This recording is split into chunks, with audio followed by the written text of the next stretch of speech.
Hello friend, मैं आपका astro मित्र आनंद। आजकल मैं 2-4 दिन से देख रहा हूँ ऑटिज्म को लेके बहुत सारे सवाल आ रहे हैं। बच्चों के अंदर जो विकार होता है जिसको ऑटिज्म कहते हैं, उसमें बहुत सारे क्वेश्चन आ रहे हैं। कल रात में मेरे पास 2 स्कोप आए जो बच्चों को ऑटिज्म था। तो ऑटिज्म होता क्यों है और टेक्निकली साइंटिफिकली कहो तो ऑटिज्म क्या होता है? न्यूरो डेवलपमेंट प्रॉब्लम है। तो बच्चों में जो न्यूरो डेवलपमेंट नहीं हो पाता उसकी वजह से ऑटिज्म आता है। जनरली टर्म है, साइंटिफिक टर्म है। और हम आते हैं एस्ट्रोलॉजी के हिसाब से। एस्ट्रोलॉजी के हिसाब में क्या होता है, जब आप किसी की कुंडली, जब शादी होती है, जब किसी कुंडली मिलाते हैं तो हमेशा जब ग्रह गुण मिलान करते हैं तो उसमें 32-36 गुण होते हैं। तो उसमें 2 दोष मेन होते हैं, एक होता है भुकुट दोष, एक होता है आपका नाड़ी दोष। अगर इन दोनों दोषों में आपके होरोस्कोप में कोई एक दोष है तो there are the major chances कि आपके बच्चों में ऑटिज्म जैसा एक प्रॉब्लम आ सकता है। डीएनए डिफेक्ट जिसको बोलते हैं। पहले नाड़ी में तो नाड़ी दोष में होता है, पहले नाड़ी इसलिए मिलाई जाती थी बच्चों के अंदर विकार ना आए, है ना।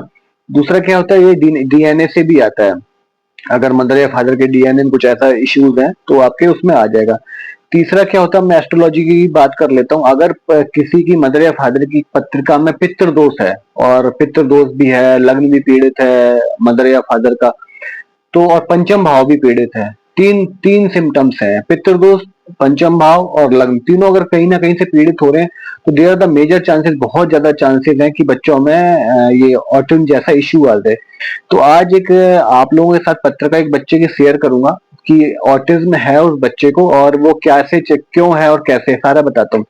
मेरे पास एक जो पत्रिका है वो कर्क लग्न की पत्रिका है। लग्न में गुरु उच्च का होके गुरु बैठा हुआ है। पंचम भाव में शनि देव बैठे हुए हैं। जो शनि है वो 8th हाउस का लॉर्ड है। 8th हाउस का लॉर्ड आके पंचम बैठ गए तो पंचम भाव को उसने, एक तो शनि है तो पीड़ित कर दिया, कुंभ ग्रह और अष्टमेश भी है तो और ज्यादा पीड़ित कर दिया। जो इसका लग्न का लॉर्ड है वो है चंद्रमा, वो जाके बैठ गया है आपके अष्टम भाव में। तो अष्टम भाव में जाके चंद्रमा पीड़ित हो गया, शनि के सत्वें घर में जाके बैठ गया है तो लग्नेश भी पीड़ित हो गया है। अभी क्या होता है, बहुत सारे केसेस में क्या होता है, ऑटिज्म वाले बच्चों का लाइफ स्पैन थोड़ा छोटा हो जाता है, ज्यादा सर्वाइव नहीं कर पाते हैं। बट इस केस में ऐसा नहीं होगा। उसका रीजन क्या है कि जो उच्च का गुरु लग्न में जाके बैठा हुआ है वो पंचम दृष्टि से पंचम भाव को देख रहा है, नवम दृष्टि से नवम भाव को, भाग्य भाव को भी देख रहा है। और यहाँ पे इसको उच्च का शुक्र बैठा हुआ है इसके नवम भाव में, तो इसको लग्जरी मिल रही है। लेकिन किसके द्वारा मिल रही है? फादर के द्वारा।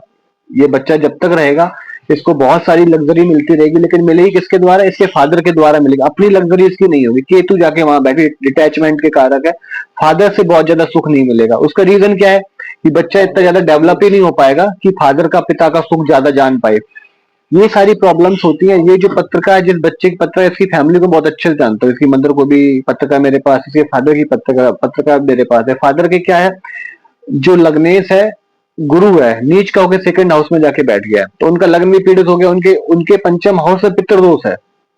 उनका राहु बैठा है 5वें घर में जाके। तो ये सारा मैंने एक एनालिसिस करा है कि अगर अब जैसे ये बच्चा लॉन्ग सरवाइव करेगा, उसका रीजन यही है कि इसका ऐसे करके है। अगर इसी, एक मेरे पास कल जो पत्रिका आई थी उसमें क्या था, उस बच्चे का लग्नेश ही बहुत ज्यादा पीड़ित था।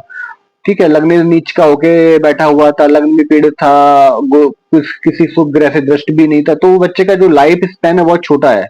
मैंने उनको बोला कि 1-2 साल ही इसका, अभी बच्चा 8 साल का हो गया बच्चा और उसकी अभी मार्केस की दशा आनी है। तो मैंने उनको बोला कि नेक्स्ट ईयर तक there are the major possibility कि शायद वो ना रहे बच्चा।